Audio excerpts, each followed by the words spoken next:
ketahuilah, ketika seseorang sedang marah, setan memainkan hatinya seperti mana anak kecil memainkan bola. Karena ngomongnya tuh nggak pakai ilmu, nggak pakai iman, deh, nggak pakai hati gitu. Ngomongnya berdasar dari hawa nafsu, berdasar dari nafsu, keluar dari ego. Tuh banyak nyeselnya. Assalamualaikum warahmatullahi wabarakatuh.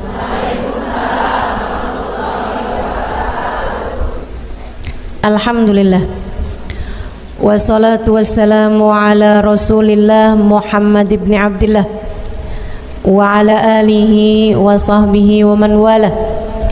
Subhanaka la ilma lana illa ma 'allamtana innaka antal alimul hakim.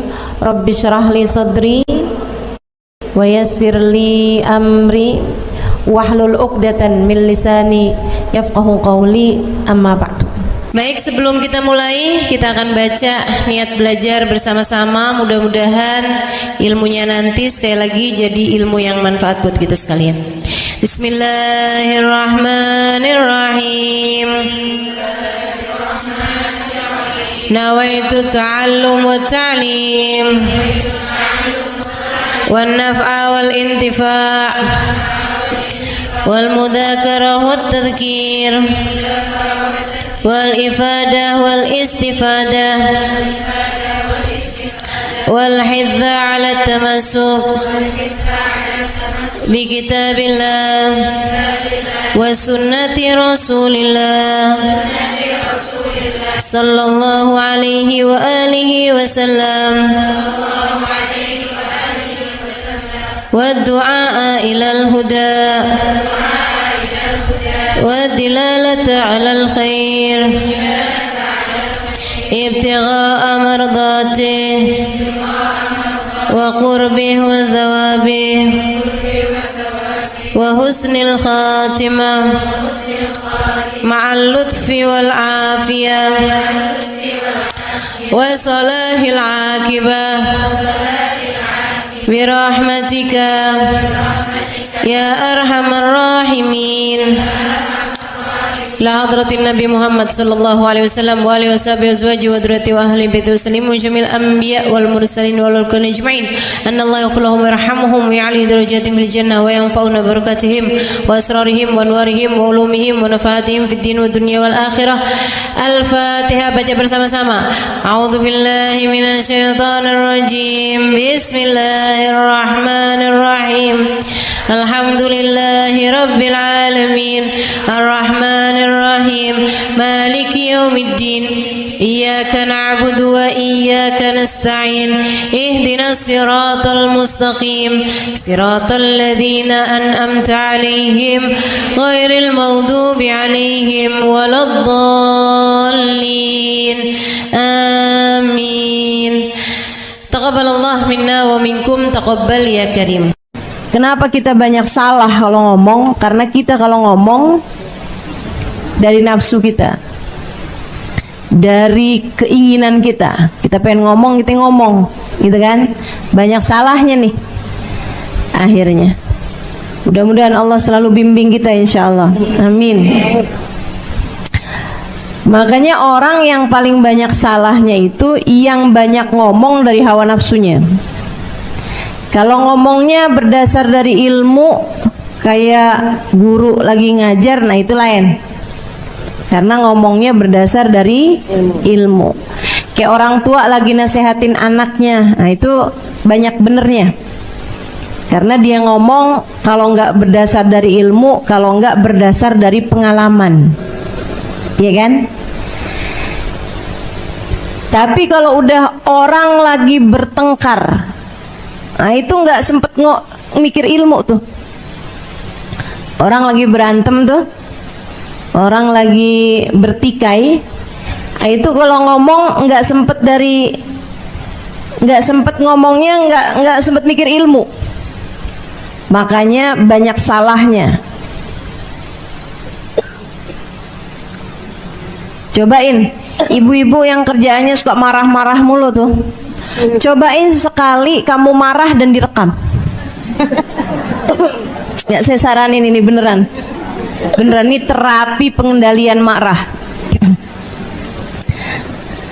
Para istri yang kalau ngomong sama suami bawaan ngegas mulu, ya, bawaan ngegas aja gitu, kayak nggak ada remnya gitu, blong udah remnya. Coba sekali-kali direkam, kalau perlu bukan hanya suara tapi video, rekaman video. Masya Allah, kamu akan lihat betapa sangat menyeramkannya dirimu. Kenapa gitu? Karena ngomongnya tuh nggak pakai ilmu, nggak pakai iman, deh, nggak pakai hati gitu. Ngomongnya berdasar dari hawa nafsu, berdasar dari nafsu, keluar dari ego. Tuh banyak nyeselnya. Ada Ibnu Mas'ud lagi marah sama budaknya. Wah, suaranya kenceng banget. Dipanggil sama Nabi, ya Ibnu Mas'ud, nggak denger. Panggil lagi sama Nabi, ya Ibnu Mas'ud, nggak denger juga. Orang kalau lagi marah tuh kayak gitu tuh, liatin, serem. Dia marah lagi sama budaknya ini. Terus Nabi Muhammad teriakin lagi, ya Ibnu Mas'ud. Baru dia dengar, lebih ya Rasulullah. Tinggalkan budaknya, dia pergi kepada Nabi. Aku memanggilmu udah 3 kali Ibnu Mas'ud, saya nggak dengar wahai Rasul. Ibnu Mas'ud, ketahuilah, ketika seseorang sedang marah, setan memainkan hatinya seperti mana anak kecil memainkan bola di tangannya. Kayak gitu tuh setan, mainin hatinya orang yang lagi marah. Masya Allah. Nabi kenapa nggak banyak salahnya atau nggak ada salahnya? Bukan nggak banyak, nggak ada salahnya. Karena Nabi tidak pernah berbicara dari hawa nafsunya. Tidak pernah. Nabi selalu berbicara dari wahyunya Allah Subhanahu wa taala. Dari wahyu dari Allah Subhanahu wa taala. Alladzi la yantiqu anil hawa in huwa illa wahyun yuha. Semua yang disampaikan Nabi adalah wahyu yang diwahyukan oleh Allah Subhanahu wa taala. Jadi Nabi ngomong iya enggak, semuanya dari Allah Subhanahu wa taala. Makanya kata Sahibul Burdah, Nabiyunal amirun nahi fala ahadun abarra fi qawli la minhu wala na'ami. Nabiyunal amirun nahi. Nabi Muhammad adalah nabi yang amir juga, nahi juga. Memerintah juga, ngelarang juga. Nabi adalah orang yang memberi perintah juga, memberi larangan juga. Tapi fala ahadun abar. Tidak ada siapapun yang lebih bagus ngomongnya fi qauli la, dalam berucap tidak, wala na'ami, ataupun berucap iya. Beliau adalah seorang yang terbaik dalam berucap tidak, seorang yang terbaik dalam berucap iya. Gitu. Kita kan kadang-kadang yang iya kita enggak-enggakin, yang enggak kita iya-iyain. Nah tuh, ini nih yang salah gitu. Kita kadang suka nggak ngerti gitu, yang manaan aja yang mesti kita iyain, yang mana yang mesti kita enggakin. Kenapa gitu? Itu tadi, karena kita tuh seringnya ngomong berdasar hawa nafsu. Coba belajar buat teken hawa nafsunya, nanti kita akan jadi ngerti kapan seharusnya bilang iya, kapan seharusnya bilang enggak. Hidupmu jadi jauh lebih terarah ketika kita berpikir dengan jernih. Hawa nafsu nih yang rusak kita nih, hawa nafsu nih. Hawa nafsu, udah percaya saya deh. Hawa nafsu rusak kita teman-teman. keinginan kita. Kita pengen begini, kita pengen begitu. Itu setiap kali. Tapi kan saya maunya, tanyain sama diri sendiri, kalau maunya Allah gimana? Kalau maunya Allah gimana? Gitu. Jangan segala-gala yang kamu pikirin mau kamu mulu gitu. Katanya pengen jadi hamba yang Allah senantiasa memberi padamu apa maumu, maka jadilah hamba yang selalu mempersembahkan apa yang Allah Subhanahu wa ta'ala mau. Orang-orang mulia itu gitu tuh. Mereka tuh ngomongnya bagus. Saya tuh dulu pernah mikir gitu kan. Saya kalau ketemu banyak kayak orang-orang yang lurus-lurus, orang-orang yang ahli ibadah gitu di kampung saya gitu, kayak orangnya tuh nyeremin gitu. Maksudnya tuh dalam artian kayak kalau ngomong banyaknya tentang urusan kayak neraka gitu-gitu kan, serem-serem gitu. Jadi saya dulu punya pemikiran bahwa, saya rasa sih pemikiran anak zaman sekarang juga loh, mereka tuh suka ngelihat orang tuh kalau salik, kalau ngerjain apa yang diperintah sama Allah, kayak mendadak jadi menyeramkan gitu, mendadak jadi menakutkan gitu. Kalau ngomong tuh yang dosa, neraka, murka gitu loh. Urusannya tuh kayak yang awas nak, nggak boleh gitu, nanti begini gitu, kayak nyeremin kayak gitu. Dulu saya punya pemikiran bahwa orang-orang yang jalanin agama dengan benar itu menjadi orang-orang yang menyeramkan, orang-orang yang galak, orang-orang yang bicaranya tentang akhirat, yang akhiratnya itu urusannya adalah neraka gitu. Saudaraku sekalian yang saya muliakan, ketika saya kemudian mulai belajar di pondok pesantren, belajar lagi di pondok pesantren, belajar lagi di pondok pesantren, emang saya kerjaannya belajar di pondok pesantren, sampai kemudian saya berangkat ke kota Tarim. Ternyata sebaliknya, orang-orang yang paling dekat dengan Allah selalu adalah orang-orang yang paling dapat memberikan pengharapan. Orang-orang yang paling dekat dengan Allah selalu adalah orang-orang yang paling adem-adem hatinya. Semakin dekat sama Allah Subhanahu wa ta'ala, semakin memberikan ketenangan. Karena sejatinya merekalah orang-orang yang paling tenang hidupnya. Gimana enggak coba? Orang lagi sakit datang ke Hubabah Khadijah, Baba saya sakit tenggorokannya. Hubabah Khadijah pegangin tenggorokannya, didoain. Tapi terus beliau bilang begini, kamu tuh sedikit amat sih sabarnya. Ya nggak apa-apa kan kalau lagi sakit. Kamu tahu nggak, sakit itu tanda Allah lagi inget sama kamu, lagi sayang sama kamu. Saya tuh kalau agak lamaan nggak dikasih sakit, saya sampai suka nanya sama Allah, ya Allah, apakah engkau lupa kepada hamba-Mu Khadijah? Coba tuh, kalimat apa yang lebih menenangkan buat orang yang sakit daripada kalimat itu? Kita kan enggak. Kita kalau ngeliat orang sakit ya, introspeksi. Ingetin dosa lo tuh. Betul nggak? Ibu-ibu nggak usah nasehatin orang lain, nasehatin suami sendiri kalau lagi sakit. Coba diinget-inget. Anak lagi sakit aja hatinya dibuat begitu ya, dibuat sedih gitu. Masya Allah, Masya Allah. Ini semua adalah hukuman atas dosa-dosamu nak. Makanya kalau mama ngomong tuh didengerin, jangan suka ngebantah, kan gitu tuh. Tahu sendiri tuh kan, sakit kan, gitu tuh. Kegedean hawa nafsu teman-teman, kegedean nafsu kita nih. Dan itu yang bikin kita salah dalam hidup nih, banyak salahnya gara-gara itu tuh. Suka ngikutin hawa nafsu.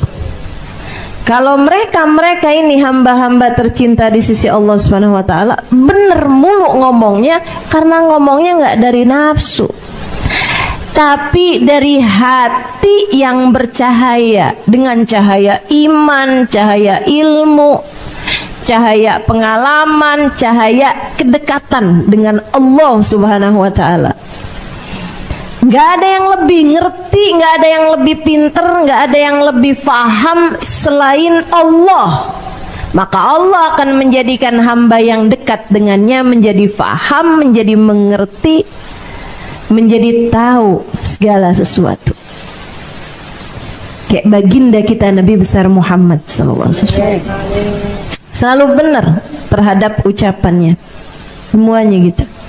Orang-orang yang ngikutin jalannya Nabi Muhammad juga gitu.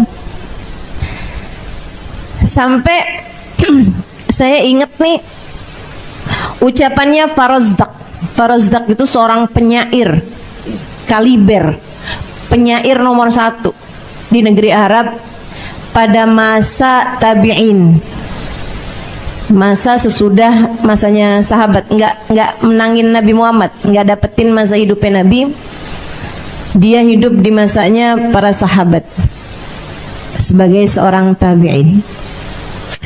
Ketika Sayyidina Ali Zainal Abidin, Ali Zainal Abidin itu anaknya Sayyidina Husain bin Ali bin Abi Thalib radhiyallahu taala anhum wa ardahum. Sayyidina Husain ini teman-teman, ibadahnya tiap malam 1000 rakaat. 1000 rakaat. Bayang gak sih? Ibadah malamnya 1000 rakaat.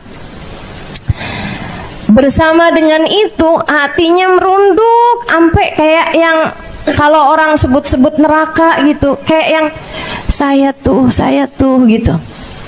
1000 rakaat loh ini. Kita jangan kata 1000 rakaat, baru 2 rakaat gitu kan, di waktu malam bisa tahajud, 3 rakaat witir gitu. Udah berasanya kalau hadir di majelis tuh pantesnya duduk paling depan. Kalau perlu sebelahan ustazah.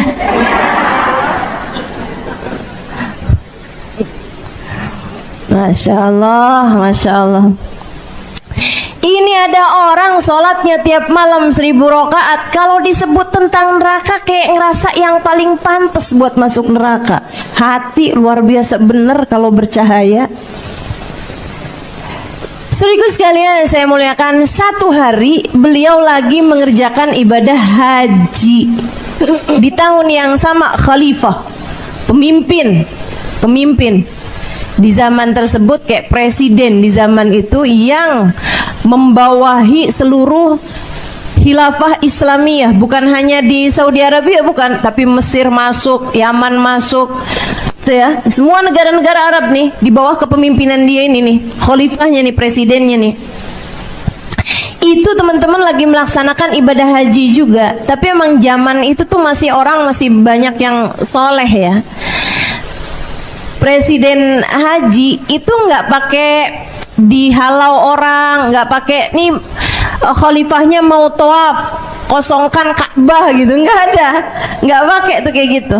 Atau misalnya Ka'bahnya di area sekitarnya dia dipakein pengawalan, nggak bisa ada orang ngedesek-desekin gitu, nggak. Zaman itu tuh nggak, khalifah ya udah gitu, ikutan haji barengan orang, ikutan tawaf barengan orang, tapi memang ada orang-orang di sekelilingnya juga gitu, ada beberapa sukanya. Abis dia tawaf pengen cium Hajar Aswad nggak bisa-bisa, khalifah loh ini, ya kan? Sekarang nih kadang-kadang orang pengen cium Hajar Aswad susah-susah dimanggil joki. Tahu nggak sekarang ada joki Hajar Aswad? Udah berapa tahun sih itu? Ya Allah, ya Allah. Saya pernah ditawarin juga gitu. Mau cium Hajar Aswad 300 real. Iya. 300 real cium Hajar Aswad. Gak tau, pokoknya dia akan sikut sana sikut sini gitu ya, sampai bisa bikin kita bisa cium Hajar Aswad gitu kali ceritanya. Saya juga nggak tahu, emang nggak pernah nyoba juga pakai joki.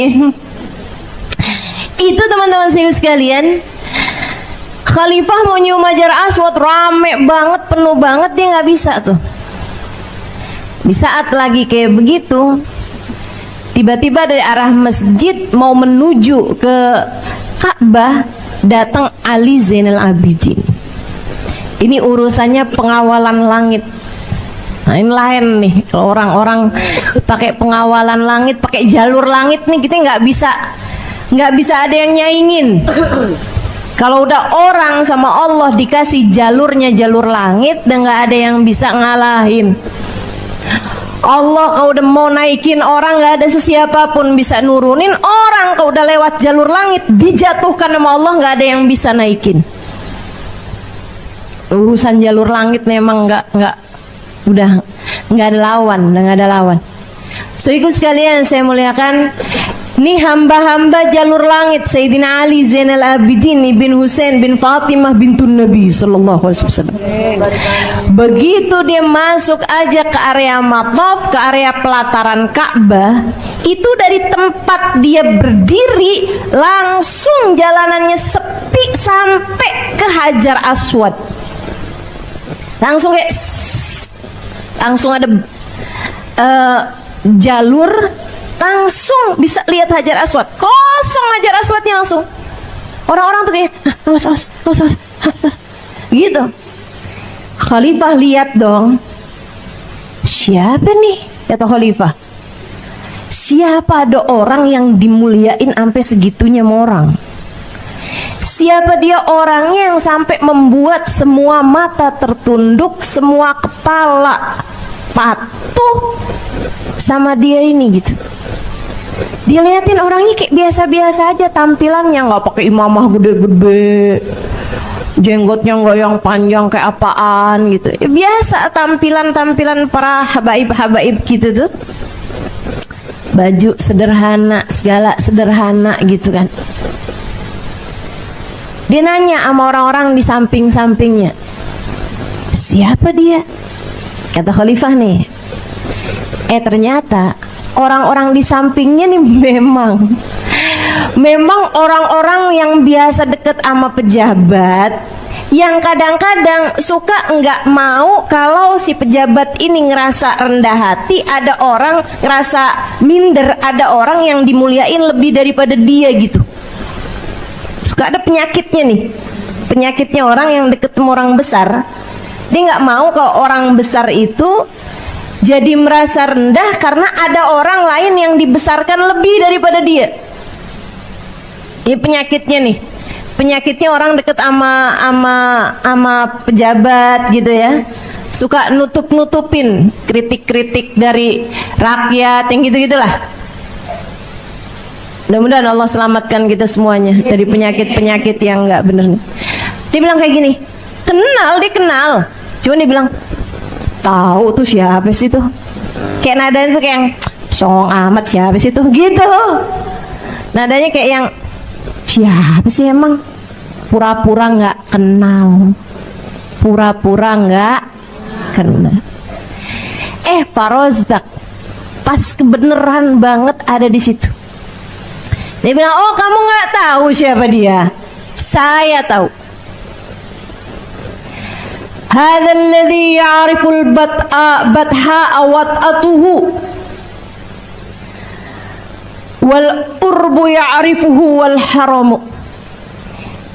Ini adalah seseorang yang tanah mana yang nggak kenal sama dia. Tanah Mekah ini kenal kepadanya. Demikian pula orang Arab dan orang Ajam semua kenal padanya. Hadza ibnu Fatimah in kunta jahiluhu bi jaddi anbiya Allah qad khutimu. Ini adalah putranya Fatimah, putri Nabi Muhammad. Jika kamu nggak tahu, kakeknya lah, dengan kakeknya lah semua nabi-nabi dipungkasi. Diakhirinya nabi-nabi dengan kakeknya dia. Hadat taqiyun nakiyul alimul alamur, tuh dibawa tuh bait syair yang sangat panjang sekali. Salah satu dari pujiannya yang bikin saya ingat sama cerita ini, maqala la qattu illa inda tasyahudihi laula tasyahudu kanat la'uhu na'amu. Dia adalah seseorang yang gak pernah berkata tidak kecuali saat syahadatnya.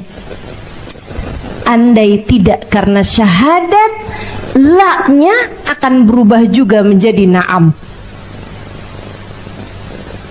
Syahadat la ilaha illallah. Ini Sayyidina Ali Zainal Abidin, katanya Farazdaq, adalah seseorang yang tidak pernah berkata tidak. Selalu iya aja. Satu-satunya tidaknya adalah di kalimat la ilaha illallah. Andai tidak karena syahadat, andai tidak karena tasyahud, syahadat, la-nya juga bakal berubah jadi na'am juga. Saya ketika baca ini saya pikir-pikirin, ya Allah, saya nih dalam hidup kebanyakan bilang enggak terhadap keputusan-keputusan Allah dalam hidup. Saya kayaknya kebanyakan bilang enggak, kebanyakan protesnya daripada iyanya. Dikasih sehat panjang banget, jarang-jarang bilang naam, naam, naam. Giliran dikasih sakit dikit langsung bilang kenapa ya? Iya, kamu juga ngelihat suami kayak yang, duh kok suami saya ini ya. Dikasih anak, kenapa ini anak saya begini? Kayak banyak enggaknya gitu, kayak banyak protesnya gitu terhadap apa yang terjadi dalam hidup kita tuh kayak kurang merunduk untuk bilang iya ya Allah, makasih ya Allah, betul ya Allah, ini yang terbaik ya Allah, iya ya Allah. Orang-orang mulia, saudariku sekalian, mereka tahu bagaimana menata rasa hingga mereka paham bagaimana mengolah kata. Mereka adalah orang-orang yang cahaya masuk dalam hati mereka, menerangi langkah kehidupan mereka, sehingga selalu tahu apa yang harus dilakukan dan apa yang harus dikatakan dalam segala keadaan. Kita harus belajar untuk itu. Naikin mutu kehidupan, naikin kualitas hidup dengan belajar untuk lebih benar dalam berbicara, lebih benar dalam menyampaikan segala sesuatu. Insya Allah Nabi Muhammad selalu benar. Kenapa gitu? Karena tidak diikut sertakannya ego, hawa nafsu dalam setiap ucapan-ucapan beliau. Belajar lagi, insya Allah. Yuk sekarang, kalau ngadepin suami, apa yang diomongin, apa yang mau dilakuin, pikirin dulu. Mikirinnya apa Ustazah? Dampaknya untuk akhiratmu. Mikirinnya gitu. Saya kalau ngomong kayak gini, ntar akhirat saya gimana keadaannya nih? Ini saya kalau mau menyampaikan seperti ini, akhirat saya gimana nih keadaannya nih? Ini kalau saya mau berbuat kayak begini, akhirat saya gimana nih keadaannya nih? Ngeliat dompet di saku suami, dibuka, banyak duitnya merah-merah. Mau ngambil, mikirin dulu nih gimana nih akhirat saya nih. Kalau saya ambil nih gimana nih akhirat saya nih. Mau marah-marah sama suami, mikirin nih akhirat saya gimana nih kondisinya nih kalau saya marah-marah nih. Karena orang kalau udah marah, teman-teman saudaraku sekalian, ikutin hawa nafsu, itu setan main-mainin hatinya kayak anak kecil mainin bola. Pernah lihat anak kecil mainin bola? Serem. Tendang sana, tendang sini, lempar sana, lempar sini. Kayak gitu tuh persis hatimu kalau lagi marah. Makanya Nabi Muhammad alaihi wasallam diajarin kita buat enggak kebawa sama amarah. La taghdab falakal jannah, kata Nabi. Jangan mudah marah, bagimu surga. Sampai dijanjiin kayak gitu sama Nabi Muhammad alaihi wasallam. Ada seorang pemuda, emang orangnya nggak bisa nahan amarah. Dia datang pada Nabi Muhammad di antara orang-orang lainnya, nggak lagi marah, lagi biasa aja gitu. Dia bilang, ya Rasulullah, ausini, wahai Rasul, kasih saya nasihat. Nabi Muhammad bilang sama dia, la taghdab, jangan marah, jangan gampang marah. Kok kayak nggak enak gitu dinasehatin, cuman gitu doang. Maunya tuh kayak yang lain-lain juga gitu, nasihatin macem-macem. Jadi dia ke arah yang lain, dia nanya lagi, ya Rasulullah, ausini, wahai Rasul, kasih aku nasihat. Nabi Muhammad bilang, la taghdab, jangan marah. Faraddada miraran faqala la taghdab. Dia berulang-ulang kali minta nasihat Nabi Muhammad, dan berulang-ulang kali pula Nabi Muhammad memberi padanya nasihat, jangan mudah marah, jangan marah, jangan marah, teman-teman. Yuk belajar. Ustazah, saya memang orangnya kayak begitu. Enggak gitu. Enggak gitu. Percaya saya, kamu enggak gitu. Saya memang karakter saya tuh Ustazah, saya memang orangnya mudah marah gitu. Enggak teman-teman. Jangan percaya, itu omongan setan. Membenarkan perilaku burukmu itu kerjaan setan. Emang dia mah kayak gitu orangnya. Bukan orang sih, setan. Dia emang kayak gitu tuh kelakuannya tuh. Bikin kamu jadi menyerah, bikin kamu jadi merasa jahat, bikin kamu jadi merasa nggak enak, dan dia mencari pembenaran atas hal itu. Emang saya mau orangnya kayak gitu, kamu terima ya udah, enggak ya mau gimana lagi, emang saya kayak orangnya kayak gitu tuh. Itu kelakuan setan. Jangan percaya sama setan.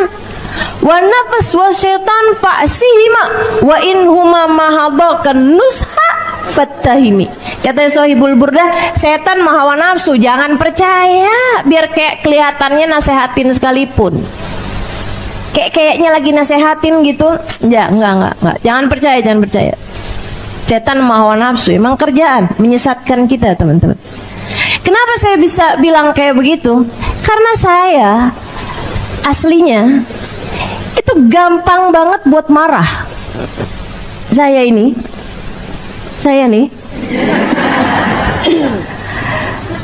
gampang banget dibikin marah, gampang banget dulunya, teman-teman, dulunya. Sekarang gimana Ustazah? Saya terus belajar untuk enggak jadi orang yang gampang marah. Berhasil kak? Ya namanya juga orang belajar, ya kan? Gitu. Tapi alhamdulillah saya kok ditanyain, Ustazah kapan terakhir marah? Kapan ya? Udah lupa tuh. Sehingga sekalian yang saya muliakan, coba tanyakan suamimu, kapan terakhir kamu marah-marah?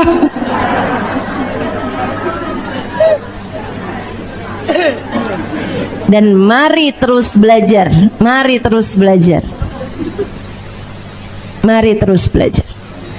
Coba tanyakan anakmu,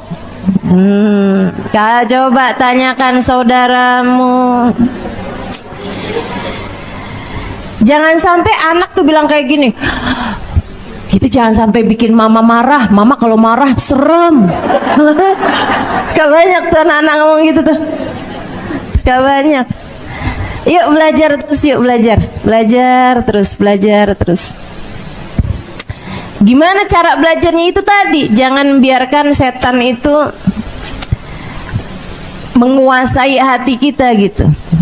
Caranya kalau marah mau ngomong apapun pikirin gitu, dampaknya buat akhirat saya kayak gimana gitu. Tapi kan Ustazah kalau lagi marah kita kadang nggak bisa mikir. Latihan. Sebelum kemarahannya datang sering pikirin itu. Kalau mau ngerjain apapun, nih akhirat saya gimana nih ya kalau saya ngerjain ini. Kalau saya ngomong kayak gini akhirat saya kayak gimana ya. Ini jadi penyesalan apa jadi hal yang saya syukuri nih kalau saya ngomong. terus sering pikirin itu gitu. Kita mau pakai baju nih, kalau saya pakai baju kayak gini Allah ridho apa enggak nih ya? Mau ngapain aja tuh kita mikirin nih, kalau saya pergi ke sini Allah ridho apa enggak ya? Terus gitu. Nanti lama-lama marah pun kamu masih bisa mikir gitu. Ngomong kayak begini nanti kayak gimana ya Allah sama saya ya? Gimana akhirat saya? Nanti terlatih teman-teman, terlatih. Semoga begitu. Lama-lama akan terlatih. Diajarin juga sama Nabi. Kata Nabi, fa idza ghadiba ahadukum inna syaitan minan nar wal nar minal inna syaitan innal ghadab minas syaitan wa syaitanu minan nar wal idfun nar lal ma fa idza ghadiba ahadukum falyatawadda. Kata Nabi, setan tuh dari api. Marah itu dari setan. Setan itu dari api. Gak ada yang bisa madapin api selain air. Maka apabila kamu sedang marah, segeralah berwudu.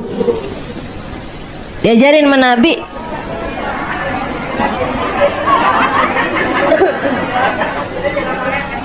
Segeralah siram air. Sesungguhnya kemarahan datangnya sumbernya dari setan. Setan terciptanya dari api. Tidak ada yang bisa memadamkan api selain api. Maka apabila seseorang di antara kalian sedang marah, segeralah siram air. Segeralah berwudu. Wudu kan pakai air tuh. Makanya para ulama bilang kalau wudu belum terlalu mempan, mandi. Kalau mandi nggak mempan juga, berendam. Berendam. Dan dipanggil misalnya, gimana sih? Mas suaminya panggilin, dalam kamar mandi bang. Ngapain berendam? Bukannya kita nggak punya buat berendam, di bak mandi bang. Di ember kalau enggak. Ngapain kau berendam? Disuruh mau saja.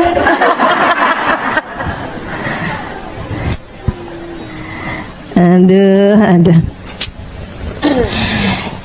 Gitu saya sekalian. Terus sama Nabi juga diajarin, kamu kalau lagi marah, lagi berdiri segera duduk.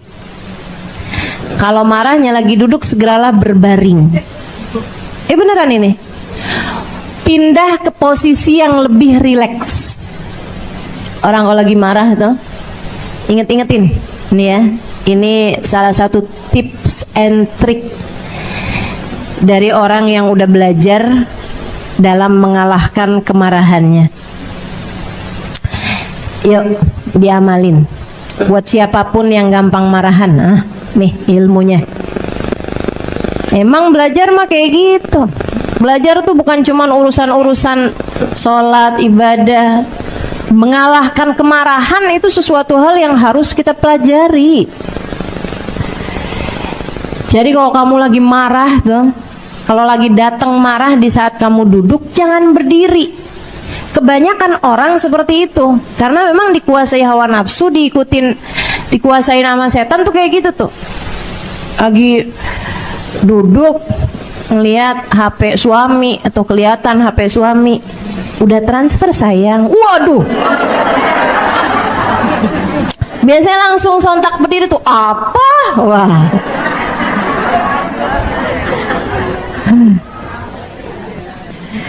habis itu langsung jalan-jalan panik gitu kan. Jangan. Sama Nabi disuruh kalau kamu lagi duduk posisinya, ketika datang marah malah suruh baringan. Iya, dilosor. Langsung baringan. Kamu lagi ngapain?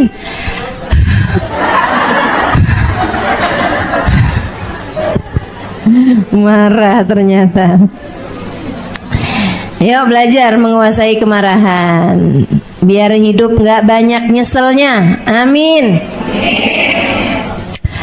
Wa annahu alaihi salatu wassalam shadiq fi jami' ma akhbara bihi anillahi ta'ala. Nabi Muhammad selalu benar terhadap apapun yang dia sampaikan dari Allah, yang beliau sampaikan dari Allah, Sebab semua ucapan Nabi Muhammad adalah wahyu dari Allah Subhanahu wa taala, tidak pernah bersumber dari hawa nafsunya.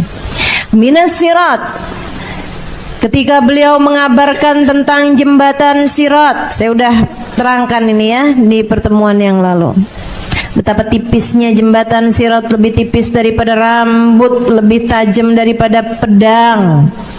Tidak ada yang bisa selamat di sana kecuali yang diselamatkan Allah Subhanahu wa taala. Macam-macamnya orang ketika melewati jembatan sirat, ada yang secepat kilat, sekejapan mata, tarfat ain, langsung nyampe itu. Nah, itu kelas-kelasnya Nabi, kelas-kelasnya para wali. Ada yang lewatnya seperti angin yang bertiup. Angin bertiup kan cepet tuh, nyampe deh tuh. Ada yang lewatnya kayak orang yang naik kuda yang cepet. Tapi teman-teman, jembatan sirat itu panjangnya 500 tahun perjalanan. Jadi kayaknya kayak orang naikin kuda yang cepet, kok ibarat sekarang kayak orang naik bus. Itu tuh masih tetap lama tuh, 500 tahun perjalanan. Coba gimana kita hidup aja nggak nyampe 100 tahun, ini kayak 500 tahun perjalanan nih, lama banget kan kalau dinaikinnya pakai kuda gitu. Mudah-mudahan Allah selamatin kita semuanya, amin. Kemudian kayak orang lari, tapi ya selamat juga gitu, tapi kayak orang lari. Kemudian yang terakhir kayak orang jalan. Ya Allah, ya Allah. Jalan untuk sesuatu yang 500 tahun perjalanan tuh kebayang gak kapan sampainya? Nah, di antara yang jalan-jalan itu ada yang jatuh. Ada yang jatuh. Siapa yang jatuh? Yang masih punya sisa dosa yang belum diampuni Allah Ta'ala. Ada yang punya sisa dosa, dosanya itu bikin dia merasakan panas di mahsyar. Udah tuh kehapus. Jadi pas lewat jembatan selamat sampai ke ujung. Ada yang punya dosa, dosanya itu bikin dia dipermalukan di hari hisab. Ada. Udah tuh mentok di hisab, malu, Allah gugurkan dosa-dosanya. Ada juga yang dosa-dosanya tuh masih sisa karena banyak gitu kan. Matinya bawa iman, tapi dosanya masih banyak. Sehingga ketika melewati jembatan, dia pun harus transit dulu di bawahnya, di api neraka. Sepanjang masanya dia melebur dosa-dosanya. Asal mati bawa iman, satu saat nanti keluar dari dalam api neraka, kebanyakannya dengan syafaat Nabi besar Muhammad. Asal matinya bawa iman, berarti dia umat Nabi Muhammad. Nah, umat Nabi Muhammad nih biar kayak apa, nantinya bakal keluar juga dengan syafaatnya Nabi besar Muhammad. Kayak gitu. Yang serem tuh, paling serem yang mati nggak bawa iman. Makanya itu yang paling ditakutkan sama para ulama-ulama kita, orang-orang soleh kita. Sampai katanya Imamul Haddad dalam munajatnya, qad kafani ilmu rabbi min su'ali wa ikhtiyari fa du'ai wa ibtihali syahidun li biftigari. Allah telah tahu segala sesuatu tentangku, apa perlunya aku mengadu? Jika aku tetap meminta kepadamu ya Allah, adalah agar aku senantiasa terlihat mengemis di pintumu. Dalam munajatnya itu di akhirnya beliau bilang, hajatan fin nafsi ya Rabb faqdiha ya khaira qadi. Hajat saya yang satu ini ya Allah, tolong ijabah, jangan tolak ya Allah. Hajatan fin nafsi ya Rabb faqdiha ya khaira qadi. Ada salah satu muridnya bertanya kepada beliau, ma hajatuka ya Imam, apa hajatmu ini wahai Imam?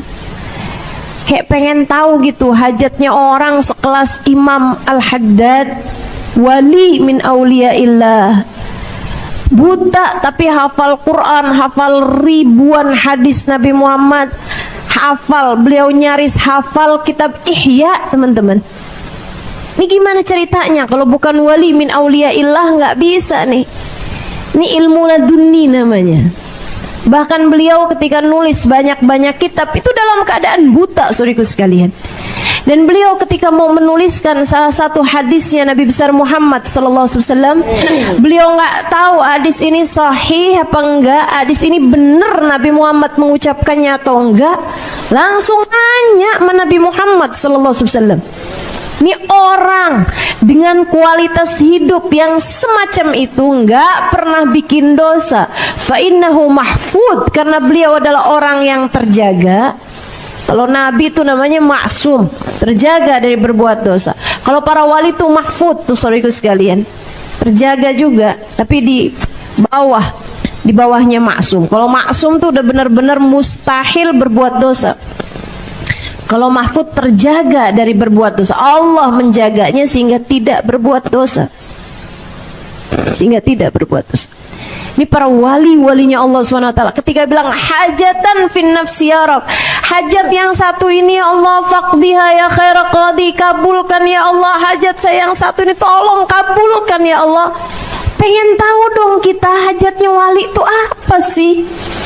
Ditanya sama murid beliau, ma hajatukum ya Imam, apa hajatmu wahai Imam? Yang kau sebutkan dalam munajatmu itu hajatan fin nafsi ya Rabb faqdiha ya khaira qadi.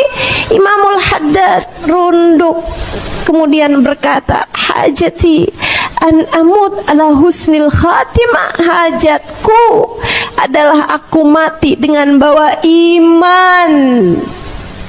Hajatku adalah aku mati dengan jadi umat Nabi Muhammad. Hajat saya adalah saya mati bawa iman, mati dalam husnul khatimah.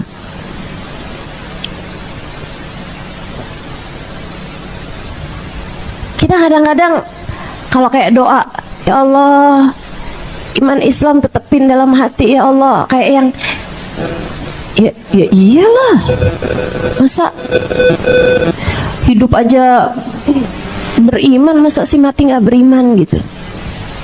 Kita nggak tahu bahwa itu tuh, nih kita hidup nih ujian tuh saudara sekalian, ujian buat Allah lihat nih orang ini pantas mati bawa iman apa enggak. Ih, serem banget gitu. Kamu punya anak yang anakmu misalnya, mohon maaf ya, punya kekurangan gitu ya, nggak pinter misal gitu, anakmu nggak naik kelas gitu, itu ujian. Ujian apa? Ujian keimananmu untuk Allah lihat kamu dikasih anak kayak begini, bisa nggak nih kamu pertahankan keimananmu. Untuk aku lihat nanti kamu mati bawa iman apa enggak. Kamu punya suami misalnya keras, misalnya pelit, misalnya apapun aja, ujian dalam hidupmu. Allah mau lihat suamimu sakit, suamimu kena kecelakaan misal gitu ya, itu adalah ujian dalam hidupmu teman-teman. Allah mau lihat nih yang ini nih, istri yang satu ini nih pantas gak buat dia mati, aku pertahankan iman dalam hatinya.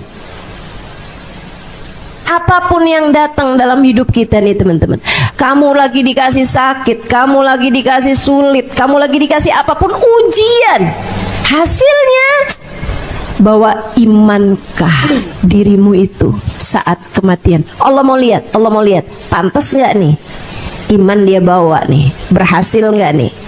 Makanya ketika kamu mati bawa iman di dalam hatimu, cinta dalam hatimu pada Allah dan Rasulnya, itu kayak orang lagi ditulis di lembarannya lulus. Dia tuh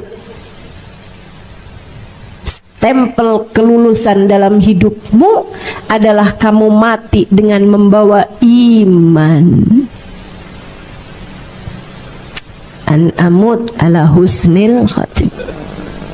Sebab kau udah matinya nggak bawa iman, udah tuh nggak ada siapapun bisa menyelamatkanmu. Tidak bahkan baginda Nabi Muhammad sallallahu alaihi wasallam. Kau udah mati, kamu nggak lagi orang yang beriman, kamu mati dalam keadaan Tuhan kamu udah bukan Allah lagi, kamu udah nggak percaya lagi sama Nabi Muhammad, udah tuh. Udah, gak ada yang bisa menyelamatkanmu, teman-teman.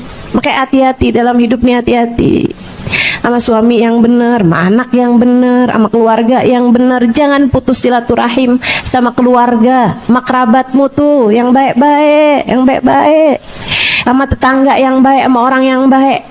Jangan punya hati yang tega nyakitin siapapun, jangan teman-teman. Itu ujian keimanan semuanya, ujian keimanan. Ngadepin mertua begini, ngadepin ipar begini, ujian bagi keimananmu. Yang benar ngadepinnya, yang benar. Ujian dalam hidupmu tuh kerjain dengan benar. Belajar lagi, kita belajar terus untuk bisa menaikkan kualitas hidup kita, insya Allah.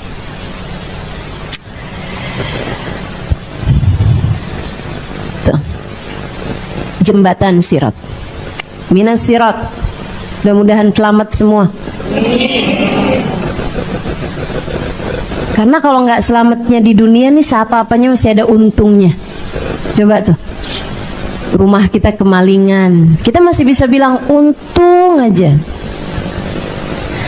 Dia ngambil dunia doang, duit doang, kita semuanya sehat, kita semuanya selamat. Ya kan masih ada gitunya. Kecelakaan nih, mobilnya rusak gitu kan, mobilnya ketabrak gitu, tapi orangnya selamat, untung aja, masih ada untungnya. Pokoknya yang namanya dunia nih, seapa-apanya kamu celaka, selalu aja masih ada sisi untungnya. Tapi kalau udah akhirat kamu celaka, nggak ada untung-untungnya lagi, udah nggak ada untung-untungnya lagi. Udah kamu mati nggak bawa iman, udah tuh, udah nggak ada untung-untungnya teman-teman, nggak ada, udah. Kamu sudah tidak lagi menjadi seseorang yang beruntung. Ya Allah, mudah-mudahan Allah selamatkan semuanya, insya Allah. Kita, anak-anak kita, orang-orang yang kita sayangi, semoga selamat semuanya. Allah tetapkan iman Islam di hati kita semuanya, insya Allah. Amin. Maka orang di Tarim tuh kan sering tuh pada minta doa. Orang di Tarim kalau ketemu tuh pasti yang usik bidoa gitu, usik bidoa. Tolong doain saya ya, doain saya gitu. Di Indonesia juga kan, maksudnya doain saya dong, sering banget gitu. Cuman bedanya kalau di Indonesia kalau saya tanya gitu, doain apa? Doain sehat saja, doain panjang umur gitu.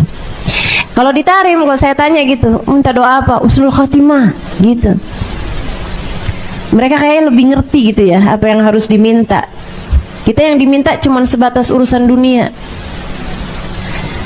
Kayaknya sudah perlu untuk kita ganti prioritas dalam hidup kita ini. An amut ala husnil khatim. Kelulusan kita dalam berkehidupan, yaitu mati dengan husnul khatim. Biar seapa-apanya masih ada kesempatan kita untuk kembali dinaikkan saat kita terjatuh, saat melewati jembatan sirat, jatuh ke neraka untuk meleburkan dosa-dosa, tapi ada kesempatannya untuk naik kembali di atas jembatan dengan syafaat Nabi Muhammad, semoga. Amin. Dapat syafaat orang-orang mulia, semoga. Amin. minas sirat. Wal mizan, juga timbangan. Inna kaffatal mizan ma bainas samai wal ard. Sungguhnya di akhirat nanti itu ada timbangan, kata Nabi Muhammad, dan raca, 2 timbangan, hasanat wa sayiat, dosa sama pahala ditimbang. Dan itu saudara sekalian, satu kafahnya, satu neracanya, ma bainas samai wal ard, segede langit dan bumi. Segede antara langit dan bumi, gede banget, yang mau ditaruh tuh gede banget. Makanya mesti punya banyak pahala buat ngegedein timbangan pahala kita. A'udzubillahi minasyaitonirrajim. Fa amman thaqulat mawazinuhu fahuwa fi 'ishatir radiyah. Adapun orang-orang yang berat timbangan amal kebaikannya, maka dia akan berada dalam kehidupan yang menyenangkan. Fama man khaffat mawazinuhu fa ummuhu hawiyah. Adapun orang yang ringan timbangan amal kebaikannya, ringan pahalanya, fa ummuhu hawiyah, maka ibunya adalah hawiyah. Wa ma adraka ma hiya, kamu tahu apa itu hawiyah? Narun hamiyah. Ibunya adalah narun hamiyah, neraka yang sangat panas, membakar. Kenapa kok bahasanya fa ummu hawiyah? Sebab ibu tuh kalau anaknya datang dia bakal meluk. Apalagi udah lama terpisah. Kamu baru terpisah beberapa jam aja karena anak berangkat sholat, berangkat sekolah TK. Begitu dia keluar, kamu siap melukin dia, karena kamu adalah ibunya. Dan anak juga tuh, diantara sekian perempuan-perempuan, dia gak akan nyari mana yang paling cakep ya, enggak. Dia akan nyari kamu karena kamu adalah ibunya. Dia akan kembali kepada ibunya. Itu yang Allah maksudkan fa ummu hawiyah. Maka tempat kembalinya dia, ibu yang akan memeluk dia adalah api neraka yang sangat panas. Serem banget. Allah tuh memang, bahasa Al-Quran itu teman-teman, ngeri banget. Bisa gitu Allah tuh naroin bahasanya tuh fa ummuhu hawiyah. Serem banget kan. Enggak fa mau'iduhu hawiyah, fa mi'aduhu hawiyah, maka tempat kembalinya adalah hawiyah gitu. Enggak, fa ummuhu hawiyah, maka ibunya dia adalah hawiyah. Ma'adrak mahiyah. Kamu tahu enggak kenapa nih? Siapa dia nih? Emaknya dia tuh siapa gitu, yang bakal meluk dia, yang bakal di tempat kembali dia? Narun, api neraka yang sangat panas, berkobar. Orang yang ringan timbangan amal kebaikannya, pahalanya, dan berat dosa-dosanya, maka dia dikembalikan kepada hawiyah. Semoga Allah selamatkan kita semua. Ngeri, neraka tuh ngeri.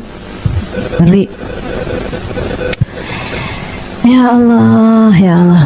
Allahumma ajirna minan nar. Allahumma ajirna minan nar. Allahumma ajirna minan nar. Allahumma ajirna minan nar. Allahumma ajirna minan nar. Allahumma ajirna minan nar. Allahumma ajirna minan nar. Waskinna ma'asabikin a'la faradisil jinan khalidin min ghairi sabiqati adab wala itab wala fitnah wala hisab birahmatika ya arhamar rahimin. Waf'al kadzalik bi walidina wa dzurriyyatina ahbabina ila yaumiddin. Sallallahu ala sayyidina Muhammadin wa ala alihi wa sahbihi wasallam. Alhamdulillahi rabbil alamin. Ya Allah, selamatkanlah kami dari api neraka-Mu ya Allah. Tempatkanlah kami ke dalam surga-Mu ya Allah, tanpa hisab, tanpa adab, tanpa itab, tanpa dicela terlebih dahulu ya Allah, tanpa dijelek-jelekan terlebih dahulu, tanpa harus menanggung rasa malu terlebih dahulu. Masukkan kami ke dalam surgamu ya Allah. Khalidin, kekalkanlah kami di dalamnya. Waf'al kadzalik walidina, demikian pula lakukan hal yang sama untuk dua orang tua kami. Mauladina, anak-anak kami. Wahbabina, orang-orang yang kami sayangi ya Allah. Ila yaumiddin, sampai akhirat nanti ya Allah. Rahmatika ya arhamar rahimin, rahmatmu yang kami harapkan, wahai Zat yang paling pengasih dan penyayang. Baca doa itu habis subuh 7 kali, habis maghrib 7 kali. Ada hadisnya, siapa yang minta perlindungan kepada Allah dari api neraka di pagi hari, lalu dia meninggal hari itu, Allah akan bilang, ini adalah hambaku yang telah memohon kepadaku perlindungan dari api neraka, maka hindarkanlah dia, wahai malaikatku, dari api neraka selama-lamanya. Siapa yang bacanya ba'da maghrib, kalau dia meninggal malam tersebut, maka dia juga akan digitukan Allah Subhanahu wa taala kepada para malaikat-malaikatnya, wahai malaikatku, amankanlah hambaku dari api neraka selama-lamanya, sebab dia telah memohon perlindungan kepadaku dari api nerakaku. Nah, karena kita nggak tahu kapan kita mati, baca tiap hari, habis subuh sama habis maghrib. Insya Allah teman-teman saudara sekalian, kalau kamu adalah orang yang akan dihindarkan dari api nerakanya, insya Allah ngepasin meninggal dunia di hari yang subuhnya kamu baca itu, pada maghribnya, atau kalau malam pada maghribnya kamu baca itu. Dan kalau orang itu memang akan Allah Subhanahu wa taala masukkan ke dalam api nerakanya, akan dimasukkan ke dalam api nerakanya, dia bakalan meninggal dunia di hari yang subuhnya dia nggak baca itu, atau di saat malam meninggalnya, maghribnya nggak baca itu gitu. Makanya kita mesti istiqomah, mudah-mudahan terus saja baca habis maghrib sama habis subuh. Biasanya dibacanya habis doa ya. Habis kamu doakan, sebelumnya kan baca istighfar, baca ayat kursi, baca subhanallah 33 kali, alhamdulillah 33 kali, Allahu Akbar 33 kali kan gitu ya. Habis itu kan kamu doa gitu kan. Nah, habis doa tuh istighfar, terus baru itu tuh Allahumma ajirna minan nar, Allahumma ajirna minan nar 7 kali. Baik, minal sirat wal mizan kafatul mizan. Ada orang-orang yang waktu ditimbang seri teman-teman, nggak berat satu dari yang lain. Bacanya seri apa seri? Seri. Jadi itu ditimbang itu sama persis gitu, nggak ada yang bisa keputusannya nih, nggak bisa nih. Jadi kayak gimana tuh kalau kayak gitu? Repot nih, repot. Ada juga orang yang timbangannya tuh seri gitu, terus Allah bilang malaikat periksa lagi. Mungkin ada satu aja gitu amalan yang bisa naikin, entah itu timbangan kebaikan, entah itu timbangan keburukan. Imam Ghazali dalam kitabnya Minhajul Abidin, kalau saya nggak salah ingat, itu beliau mengatakan, kamu tiap kali mau bikin dosa, kamu pikirin jangan sampai ini adalah yang bikin kamu jadi nggak seri, yang bikin kemudian kamu ditambahin tuh dosanya. Tiap kali kamu mau ngerjain pahala sekecil apapun, jangan tinggalkan, siapa tahu itu adalah yang bikin timbangan amal kebaikanmu jadi nambah gitu. Saat kamu dalam keadaan seri itu teman-teman saudara sekalian, itu kan akan diperiksa lagi tuh catatan kamu tuh, barangkali ada yang nyempil. Nah, yang nyempil tuh biasanya amalan-amalan kecil gitu. Bahkan satu subhanallah yang tersisa bisa dinaikkan di timbangan amal kebaikan. Bahkan satu pandangan haram yang kamu lihat seorang laki-laki dengan rasa suka, ih ganteng ya, bisa saja jadi naikin timbangan amal keburukan. Bisa saja satu ucapan kasar kecil, satu ucapan kayak yang bisa aja sekedar yang kayak yang kamu ucapkan kepada orang tuamu saat orang tuamu memerintahkan sesuatu. Bisa saja kamu ucapkan kepada suamimu saat dia menyuruhmu sesuatu. Bisa saja memberatkan timbang dosamu. Karenanya pesan dari Sayyidina Ali Zainal Abidin, jangan remehkan dosa sekecil apapun. Siapa tahu ia jadi penyebab Allah murka padamu.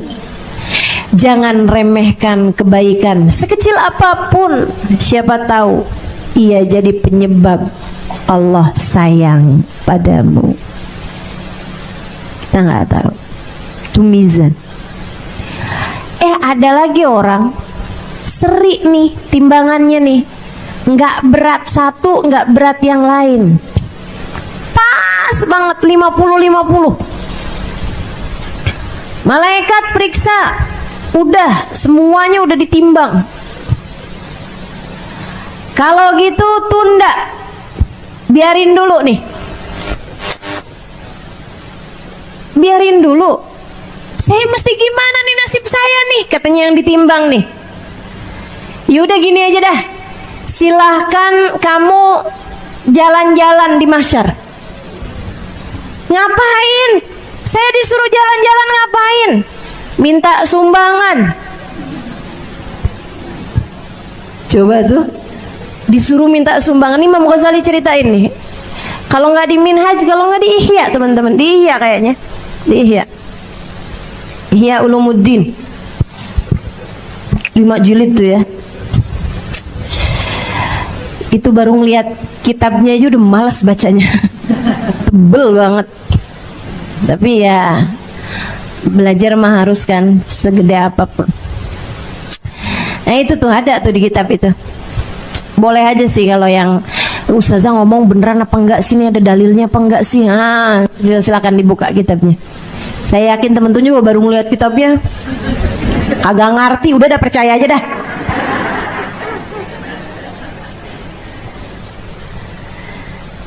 Di bab tentang kiamat ya, kiamah wa hauliha itu ada tuh.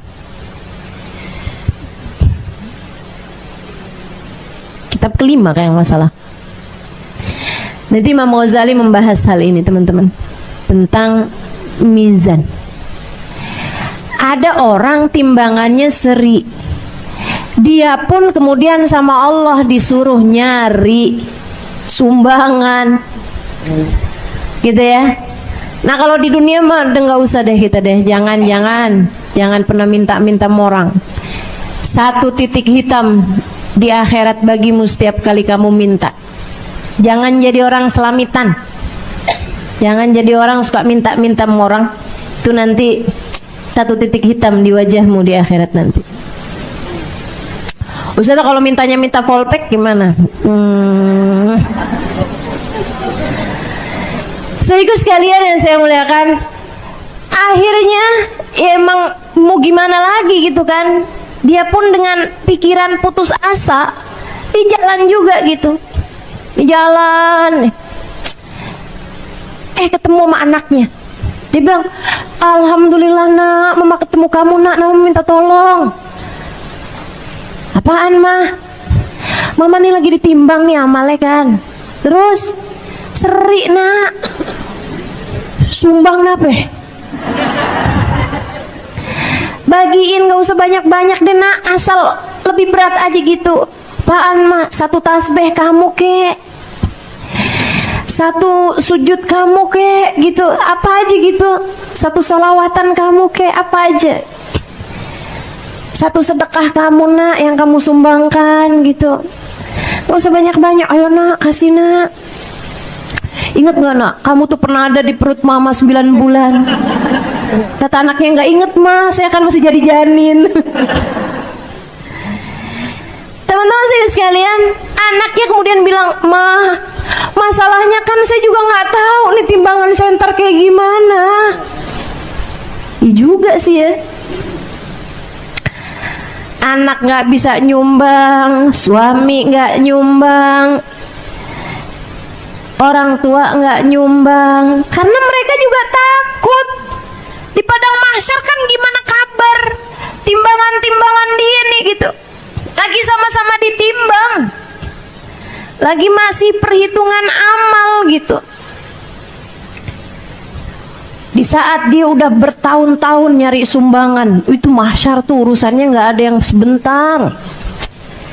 Di saat dia udah bertahun-tahun minta sumbangan nih nggak dapet, saat dia udah mulai putus asa, udah mau gimana lagi, udah dah nasib saya kayaknya nih.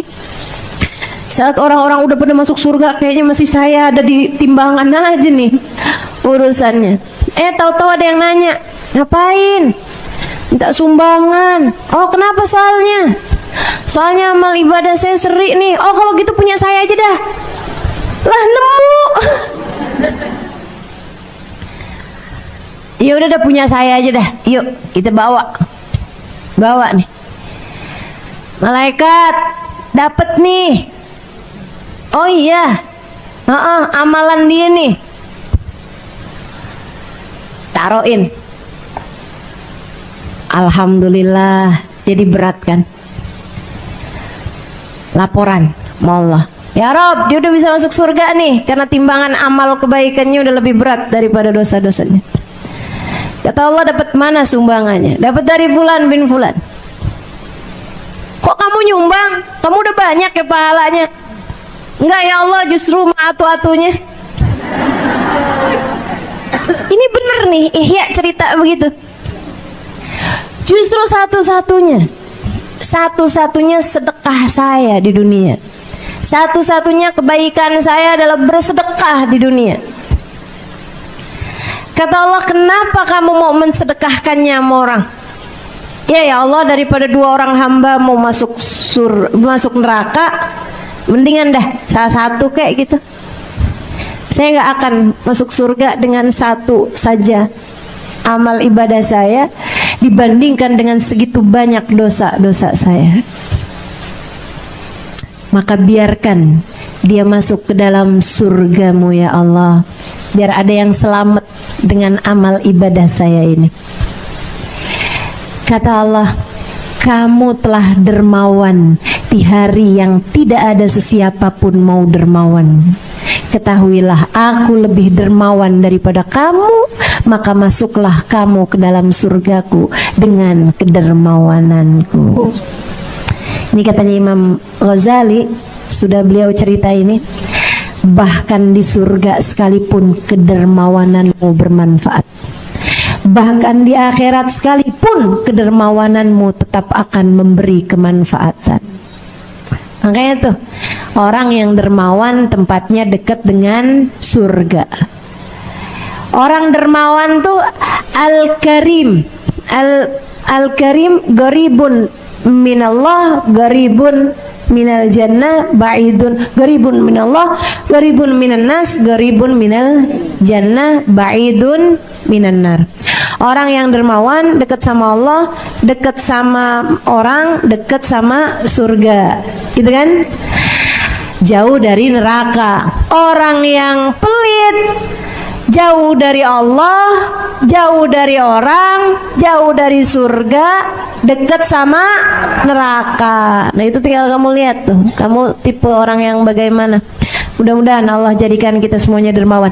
Kamu gak bisa mikir, kalau gitu saya maksiat aja banyak-banyak, satu kebaikan saya ntar saya mau sumbangin biar kita berdua masuk dalam surga. Ya, gimana ceritanya tuh? Minasirat wal mizan wal haud, dan juga haud telaganya Nabi kita Muhammad sallallahu alaihi wasallam, yang kata Nabi, inna haudi ma baina Ailah wa San'a, sungguhnya telagaku itu seluas dari Ailah. Ailah tuh kota di Mesir, wa San'a kota di Yaman. Itu telaganya Nabi itu panjang kayak lebih panjang daripada Jakarta Surabaya gitu. Walahu minal abari ka'adat nujumis sama, punya cangkir sebanyak bilangan bintang di angkasa. Itu cangkirnya banyak. Umatnya tuh pasti bakalan kebagian, ya, umat semua kebagian. Yang gak kebagian orang yang bukan umatnya Nabi Muhammad. Dan itu ada orang-orang, kata Nabi Muhammad, habis cerita tentang telaganya, lebih manis daripada madu, lebih putih daripada susu. Tampilannya putih, telaganya Nabi itu, orang umat berdatangan semuanya ngambil cangkir kemudian minum, ambil cangkir kemudian minum. Orang yang minum dari telaganya Nabi insya Allah masuk surga nantinya, karena dijanjiin sama Nabi, man syarib minhu lam yadma ba'daha abada. Siapa yang minum dari telaga itu nggak akan haus selamanya. Orang di neraka tuh pasti kehausan. Jadi orang kalau minum dari telaganya Nabi berarti artinya dia akan masuk surga gitu. Nah ini teman-teman sekalian, bagian dari syafaatnya Nabi Muhammad. Telaganya Nabi itu bagian dari syafaatnya Nabi kita Muhammad alaihissalam. Tapi ternyata ada orang-orang yang, kata Nabi Muhammad, faltafattu faidan biaqwam. Saya menoleh, ternyata ada orang-orang yang tampilannya kayak tampilan umatnya Nabi. Tampilannya nih kayak tampilan umatnya Nabi. Kalau perempuan dia kerudungan gitu ya, bahkan kadang-kadang kerudungannya lebih lebar-lebar gitu. Kalau laki-laki itu tampilannya emang kayak tampilan umatnya Nabi gitu, sarungan, pecian gitu ya, bahkan jenggotan juga gitu. Sehingga sekalian tampilannya kayak umatnya Nabi. Mereka mau minum dari telaga Nabi, diusir sama para malaikat, ditendang-tendang sama malaikat. Nabi ngelihat itu, kemudian Nabi Muhammad bilang, ummati, ummati, malaikat biarin, apa tuh kan umat saya tuh, itu kan umat saya. Modelannya tuh kayak umatnya Nabi banget gitu. Jadi Nabi nggak tega, dan mereka mau masuk kan artinya memang umatnya Nabi gitu. Ditendang-tendang sama malaikat, enggak, sana, bukan, kamu bukan. Ummati, kata Nabi Muhammad bilang sama malaikat. Malaikat bilang, suhqan lahum ya Muhammad, innaka la tadri ma yafaluna ba'dak. Enggak nih wahai Rasulullah, yang ini bukan umatmu, meskipun kelihatannya kayak iya. Kamu nggak tahu aja apa yang mereka buat sesudahmu itu. Ini serem sih. Siapa nih mereka ini? Sehingga sekalian, para ulama sih banyak bilang mereka ini adalah kelompok orang-orang yang mereka tuh ibadah di dunia kayak ibadahnya umat Nabi Muhammad, tapi hati mereka nggak punya cinta sama Nabi Muhammad. Nggak ada cintanya gitu sama Nabi. Ziarah makam Nabi syirik. Nabi Muhammad dah meninggal, nggak bisa ngapa-ngapain lagi dalam alam kubur. Nabi Muhammad hanya manusia biasa, nggak bisa buat apa-apa gitu. Ini yang kayak beginian ngomongnya di dunia aja udah kayak begitu. Yang dia mau datengin telaganya Nabi, ya gimana coba? Waktu di dunia bilang Nabi Muhammad hanya manusia biasa aja. Ya malaikat kan kesel. Kalau menurut kamu Nabi Muhammad manusia biasa aja, nggak punya tenaga, sana kamu. Ngapain kamu datang ke telaganya? Kamu bilang kan manusia biasa, ngapain kamu datang ke telaganya? Kamu bilang Nabi Muhammad nggak bisa apa-apa, ngapain kamu datang ke telaganya? Tampang kamu sih kayak umatnya, tapi kamu bukan umatnya. Hatimu nggak punya rasa cinta kepadanya. Bahkan orang-orang yang datang berziarah ke makam Nabi, kamu mengatakan mereka telah syirik. Kamu mengatakan mereka telah berlebih-lebihan kepada Nabi. Bahkan yang sekedar datang ke makam Nabi Muhammad kemudian berucap salam kepada Nabi Muhammad, kamu menghardiknya. Kemudian kamu berkata, kiblatnya sebelah sana, jangan ngadep ke sini, kiblatnya sebelah sana. Ini hanya makam Nabi Muhammad, nabinya udah mati, kiblatnya ke arah sana. Nih sekarang ngapain kamu datang ke telaganya? Jangan sampai kita, anak-anak kita, turunan-keturunan kita ikut sama pemahaman-pemahaman yang tidak bertanggung jawab semacam itu. Agama ini agama cinta. Sempurnamu beribadah di dalam agama ini adalah ketika hatimu dipenuhi dengan cinta kepada Allah yang utama dan kepada siapapun yang membawamu kepada cintanya Allah dan kepada siapapun yang dicintai oleh Allah. Dan ketahuilah, tak ada yang pernah mencintai dan dicintai Allah lebih daripada kekasihnya baginda kita Nabi besar Muhammad. Maka beribadahlah dengan sepenuh cinta padanya. Sholatlah dengan cinta pada Allah dan kepada Nabi Muhammad. Rasakanlah saat lisanmu berucap inni wajjahtu wajhi lilladzi fataras samawati wal ard. Aku hadapkan diriku yang hina dina kepada Engkau ya Allah, penguasa langit dan bumi. Dan saat lisanmu berucap Assalamu alayka ayyuhan nabi wa rahmatullahi wa barakatuh.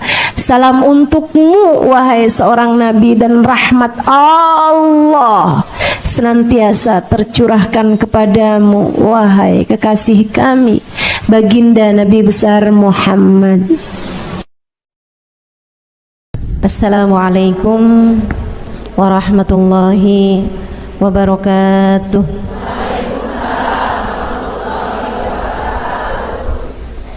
Alhamdulillah, wassalatu wassalamu ala rasulillah Muhammad ibn Abdillah wa ala alihi wa sahbihi wa man wala.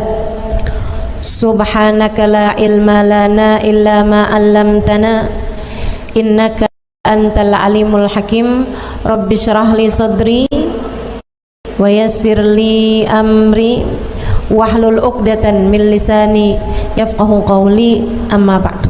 Baik, sebelum kita mulai, kita akan baca niat belajar bersama-sama. Mudah-mudahan ilmunya nanti sekali lagi jadi ilmu yang manfaat buat kita sekalian.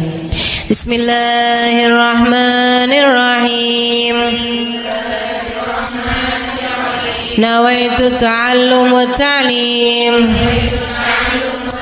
wan naf'a wal intifa' wal mudzakarah wat tadhkir wal ifadah wal istifadah wal hidza ala tamassuk bi kitabillah wa sunnati rasulillah sallallahu alaihi wa alihi wasallam wa du'a ilal huda والدلالة على الخير ابتغاء مرضاته وقربه وثوابه وحسن الخاتمة مع اللطف والعافية وصلاح العاقبة برحمتك يا أرحم الراحمين. إلى حضرة النبي محمد صلى الله عليه وسلم وآله وصحبه وأزواجه وذريته وأهل بيته وسلم وجميع الأنبياء والمرسلين والملائكة أجمعين أن الله يغفر لهم ويرحمهم ويعلي درجاتهم في الجنة وينفعنا ببركاتهم وأسرارهم وأنوارهم وعلومهم ونفعاتهم في الدين والدنيا والآخرة. Al-Fatihah, baca bersama-sama. A'udzu billahi minasy syaithanir rajim. Bismillahirrahmanirrahim. Alhamdulillahi rabbil alamin. Ar-Rahmanir Rahim. Maliki yaumiddin. Iyyaka na'budu wa iyyaka nasta'in. Ihdinas siratal mustaqim. Siratal ladzina an'amta 'alaihim ghairil maghdubi 'alaihim waladdallin. Amin. Taqabbalallah minna wa minkum, taqabbal ya karim. Kenapa kita banyak salah kalau ngomong? Karena kita kalau ngomong dari nafsu kita. dari keinginan kita. Kita pengen ngomong, kita ngomong, gitu kan? Banyak salahnya nih akhirnya. Mudah-mudahan Allah selalu bimbing kita, insya Allah. Amin. Makanya orang yang paling banyak salahnya itu yang banyak ngomong dari hawa nafsunya. Kalau ngomongnya berdasar dari ilmu, kayak guru lagi ngajar, nah itu lain. Karena ngomongnya berdasar dari ilmu. Kayak orang tua lagi nasehatin anaknya, nah itu banyak benernya.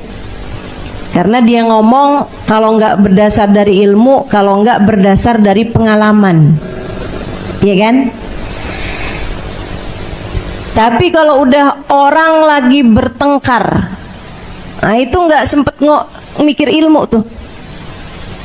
Orang lagi berantem tuh, orang lagi bertikai, nah itu kalau ngomong nggak sempet ngomongnya, nggak sempet mikir ilmu. Makanya banyak salahnya. Cobain ibu-ibu yang kerjaannya suka marah-marah mulu tuh, cobain sekali kamu marah dan direkam. Ya, saya saranin ini beneran ini terapi pengendalian marah. Para istri yang kalau ngomong sama suami bawaan ngegas mulu, ya, bawaan ngegas aja gitu, kayak nggak ada remnya gitu, blong udah remnya. Coba sekali-kali direkam, kalau perlu bukan hanya suara tapi video, rekaman video. Masya Allah, kamu akan lihat betapa sangat menyeramkannya dirimu. Kenapa gitu? Karena ngomongnya tuh nggak pakai ilmu, nggak pakai iman, deh, nggak pakai hati gitu. Ngomongnya berdasar dari hawa nafsu, berdasar dari nafsu, keluar dari ego. Tuh banyak nyeselnya.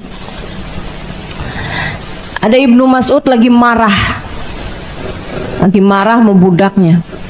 Wah, suaranya kenceng banget. Dipanggil sama Nabi, ya Ibnu Mas'ud, nggak denger. Panggil lagi sama Nabi, ya Ibnu Mas'ud, nggak denger juga. Orang kalau lagi marah tuh kayak gitu tuh, liatin, serem. Dia marah lagi sama budaknya ini. Terus Nabi Muhammad teriakin lagi, ya Ibnu Mas'ud. Baru dia dengar, lebih ya Rasulullah. Tinggalkan budaknya, dia pergi kepada Nabi. Aku memanggilmu udah 3 kali Ibnu Mas'ud, saya nggak dengar wahai Rasul. Ibnu Mas'ud, ketahuilah, ketika seseorang sedang marah, setan memainkan hatinya seperti mana anak kecil memainkan bola di tangannya. Kayak gitu tuh setan, mainin hatinya orang yang lagi marah. Masya Allah. Nabi kenapa nggak banyak salahnya atau nggak ada salahnya? Bukan nggak banyak, nggak ada salahnya. Karena Nabi tidak pernah berbicara dari hawa nafsunya. Tidak pernah. Nabi selalu berbicara dari wahyunya Allah Subhanahu wa ta'ala.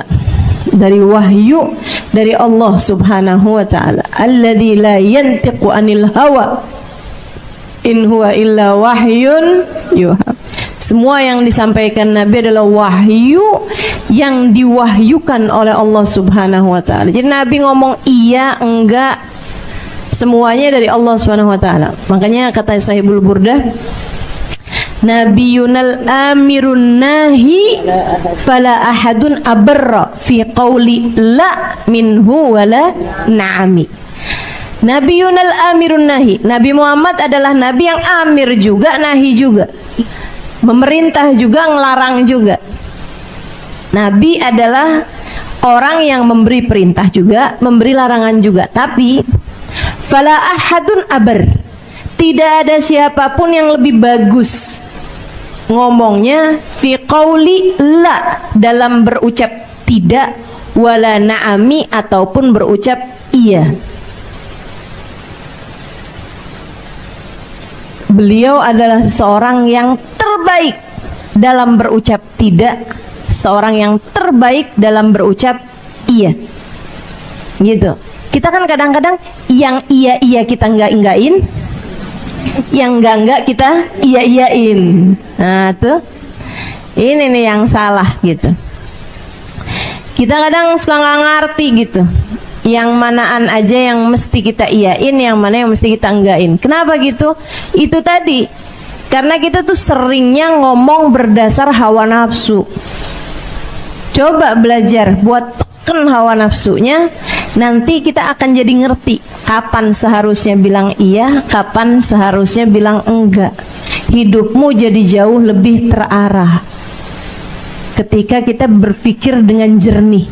Hawa nafsu nih yang rusak kita nih, hawa nafsu nih. Hawa nafsu, udah percaya saya deh. Hawa nafsu rusak kita teman-teman. Keinginan kita pengen begini, kita pengen begitu. Itu setiap kali. Tapi kan saya maunya, tanyain sama diri sendiri, kalau maunya Allah gimana? Kalau maunya Allah gimana? Gitu. Jangan segala-gala yang kamu pikirin mau kamu mulu gitu. Katanya pengen jadi hamba yang Allah senantiasa memberi padamu apa maumu, maka jadilah hamba yang selalu mempersembahkan apa yang Allah Subhanahu wa ta'ala mau. Orang-orang mulia itu gitu tuh, mereka tuh ngomongnya bagus. Saya tuh dulu pernah mikir gitu kan, saya kalau ketemu banyak kayak orang-orang yang lurus-lurus, orang-orang yang ahli ibadah gitu di kampung saya gitu, kayak orangnya tuh nyeremin gitu. Maksudnya tuh dalam artian kayak kalau ngomong banyaknya tentang urusan kayak neraka gitu-gitu kan, serem-serem gitu. Jadi saya dulu punya pemikiran bahwa, saya rasa sih pemikiran anak zaman sekarang juga loh, mereka tuh suka ngelihat orang tuh kalau salik, kalau ngerjain apa yang diperintah sama Allah, kayak mendadak jadi menyeramkan gitu, mendadak jadi menakutkan gitu. Kalau ngomong tuh yang dosa, neraka, murka gitu loh, urusannya tuh kayak yang awas nak, nggak boleh gitu, nanti begini gitu, kayak nyeremin kayak gitu. Dulu saya punya pemikiran bahwa orang-orang yang jalanin agama dengan benar itu menjadi orang-orang yang menyeramkan, orang-orang yang galak, orang-orang yang bicaranya tentang akhirat, yang akhiratnya itu urusannya adalah neraka gitu. Saudaraku sekalian yang saya muliakan, ketika saya kemudian mulai belajar di pondok pesantren, belajar lagi di pondok pesantren, belajar lagi di pondok pesantren, emang saya kerjaannya belajar di pondok pesantren, sampai kemudian saya berangkat ke kota Tarim. Ternyata sebaliknya, orang-orang yang paling dekat dengan Allah selalu adalah orang-orang yang paling dapat memberikan pengharapan. Orang-orang yang paling dekat dengan Allah selalu adalah orang-orang yang paling adem-adem hatinya. Semakin dekat sama Allah Subhanahu wa ta'ala, semakin memberikan ketenangan. Karena sejatinya merekalah orang-orang yang paling tenang hidupnya. Gimana enggak coba? Orang lagi sakit datang ke Hubabah Khadijah, Baba saya sakit tenggorokannya. Hubabah Khadijah pegangin tenggorokannya, didoain. Tapi terus beliau bilang begini, kamu tuh sedikit amat sih sabarnya. Ya nggak apa-apa kan kalau lagi sakit. Kamu tahu nggak, sakit itu tanda Allah lagi inget sama kamu, lagi sayang sama kamu. Saya tuh kalau agak lamaan nggak dikasih sakit, saya sampai suka nanya sama Allah, ya Allah, apakah engkau lupa kepada hamba-Mu Khadijah?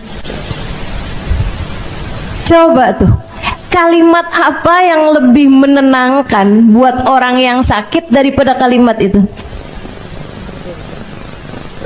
Kita kan enggak. Kita kalau ngeliat orang sakit ya, introspeksi. Ingetin dosa lo tuh. Betul nggak? Ibu-ibu nggak usah nasehatin orang lain, nasehatin suami sendiri kalau lagi sakit.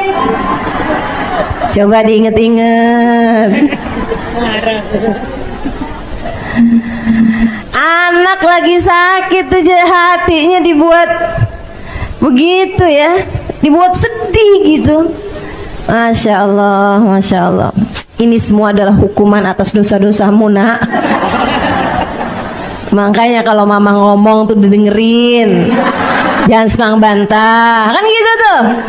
Tahu sendiri tuh kan, sakit kan, gitu tuh. Kegedean hawa nafsu, teman-teman, kegedean nafsu kita nih. Dan itu yang bikin kita salah dalam hidup nih, banyak salahnya gara-gara itu tuh. Suka ngikutin hawa nafsu. Kalau mereka ini hamba-hamba tercinta di sisi Allah Subhanahu wa taala, bener mulu ngomongnya, karena ngomongnya nggak dari nafsu, tapi dari hati yang bercahaya dengan cahaya iman, cahaya ilmu, cahaya pengalaman, cahaya kedekatan dengan Allah Subhanahu wa taala. Gak ada yang lebih ngerti, gak ada yang lebih pinter, gak ada yang lebih faham selain Allah. Maka Allah akan menjadikan hamba yang dekat dengannya menjadi faham, menjadi mengerti, menjadi tahu segala sesuatu. Kayak baginda kita Nabi besar Muhammad SAW, selalu benar terhadap ucapannya, semuanya gitu. Orang-orang yang ngikutin jalannya Nabi Muhammad juga gitu. Sampai saya ingat nih ucapannya Farazdak. Farazdak itu seorang penyair kaliber, penyair nomor 1 di negeri Arab pada masa tabi'in, masa sesudah masanya sahabat. Nggak menangin Nabi Muhammad, nggak dapetin masa hidupnya Nabi. Dia hidup di masanya para sahabat sebagai seorang tabi'in. Ketika Sayyidina Ali Zainal Abidin itu anaknya Sayyidina Husain bin Ali bin Abi Thalib radhiyallahu taala anhum wa ardahum. Sayyidina Husain ini teman-teman, ibadahnya tiap malam 1000 rakaat. 1000 rakaat. Bayang gak sih?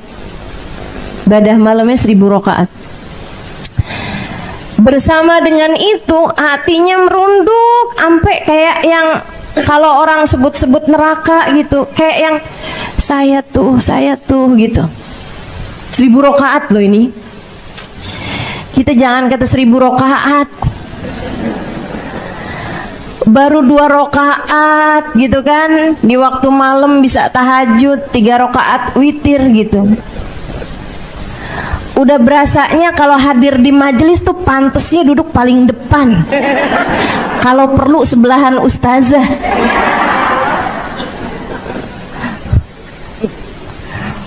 Masya Allah, Masya Allah. Ini ada orang sholatnya tiap malam 1000 rakaat. Kalau disebut tentang neraka kayak ngerasa yang paling pantas buat masuk neraka. Hati luar biasa bener kalau bercahaya. Saudaraku sekalian saya muliakan, satu hari beliau lagi mengerjakan ibadah haji. Di tahun yang sama khalifah, pemimpin di zaman tersebut, kayak presiden di zaman itu yang membawahi seluruh khilafah Islamiyah, bukan hanya di Saudi Arabia, bukan, tapi Mesir masuk, Yaman masuk, ya, semua negara-negara Arab nih di bawah kepemimpinan dia ini nih, khalifah.